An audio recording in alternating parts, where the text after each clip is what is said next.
जय गुरुदेव जी। जय श्री कृष्ण जी।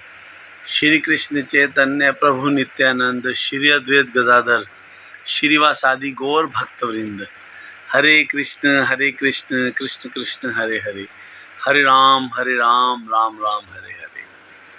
जब हम इस दिव्य मंत्र हरे कृष्ण कृष्ण कृष्ण हरे हरे, हरे राम राम राम हरे हरे, इसको हम जब जपते हैं, चैंट करते हैं, तो उस वक़्त हम भगवान श्री कृष्ण जी और श्रीमती राधिका रानी, जो कि उनकी शक्ति हैं, परम भगवान श्री कृष्ण और परम शक्ति उनकी, हम दोनों का आह्वान कर रहे होते हैं। एक तरीके से उनको कॉलिंग कर रहे होते हैं, उनको बुला रहे होते हैं। तो जब हम भगवान जी को बुलाते हैं तो सोचो, भगवान का जो नाम है ना, और भगवान जी और उनके नाम में कोई फ़र्क नहीं है। तो जब हम ये नाम बोलते हैं भगवान श्री कृष्ण जी और राधा जी का, तो हम उनको टच करते हैं एक तरीके से। जैसे हमारी जीवा पे हैं तो हमको छूते हैं ना, तो देखो कितने भाग्यवान हो जाता है व्यक्ति। कितना ऊंचा भाग्य है कि सर्वोच्च चीज़ यानी कि भगवान श्री कृष्ण जी को हम याद करते हैं। और भगवान श्री कृष्ण जी ने गीता जी में क्या कहा है, ये यथा माम प्रपद्यन्ते तांस भजाम्यहम्। जो मुझको जैसे भजता है मैं भी उसको वैसे ही भजता हूँ। तो सोचो कि वो अनंत ब्रह्मांडों के मालिक, हम उनकी निगाह में हैं। ये सोच कर ही कितना रोमांच होता है कि हम जैसे कुछ जीव जो भी किसी भी तरीके से गुरुजनों की नज़र में आ गए, गुरुजनों की कृपा हो गई हम पर, तो हम लोगों को ये चीज़ पता चल गई। हमारे जीवन में उन्होंने अपनी कमाई हुई भक्ति में से भक्ति हमारे हृदय में रोपित कर दी, अर्थात जैसे एक पौधा लगता है ना, उस तरीके से, और हमें बता दिया भगवान जी का। इस मंत्र का बड़ा प्यारा अर्थ करते हैं भगवान जी। इसमें क्या आता है, जैसे हम कहते हैं ना हरे कृष्ण, तो हरे किसका वो किया जाता है संबोधन, राधा रानी, श्रीमती राधा रानी जी का।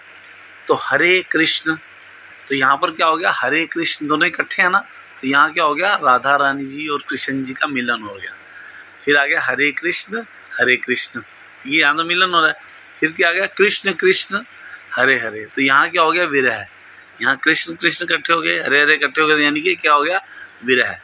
पहले क्या हुआ, मिलन, फिर हो गया विरह, फिर हो गया हरे राम, फिर क्या हो गया, फिर मिलन हो गया, और फिर क्या हो गया, हरे हरे।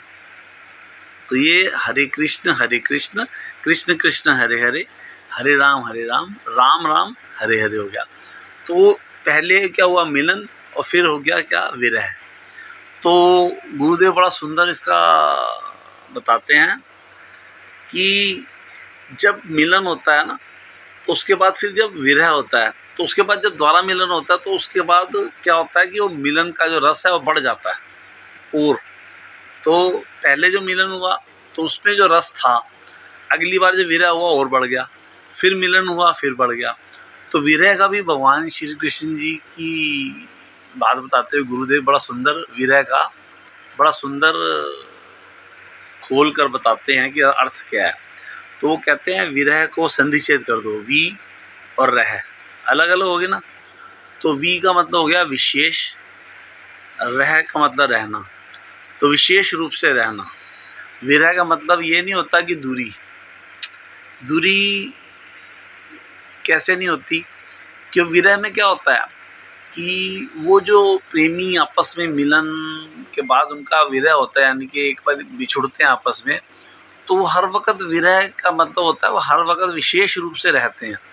जैसे मान लो किसी का पति बाहर गए हों और उनकी पत्नी पीछे से उनको याद करते हुए, कैसे मन उसका वहीं होता है पति में, और वो कैसे उनको कहते हैं यहाँ बैठते होते थे, बस अभी आने वाले होते थे 5:30 बजे, फ़ोन कर देते थे कहीं भी, तो ये कपड़े उनके मैं सुखा दूँ, उनको ऐसे कर दूँ, ये वैसे कर दूँ, ये बनाते थे। कुछ खाना खाते हुए उनकी पसंद का, ये बड़ा खुश होकर खाते थे, फ़ोन आने वाला होगा या करूँगी। तो क्या है कि वो मिल तो नहीं रही सीधी, लेकिन हर वक्त उन्हीं के ख्यालों में, उन्हीं की सोच में मन मतलब उन्हीं में लगा हुआ है, यानी कि अब आविष्ट हो गया है मन।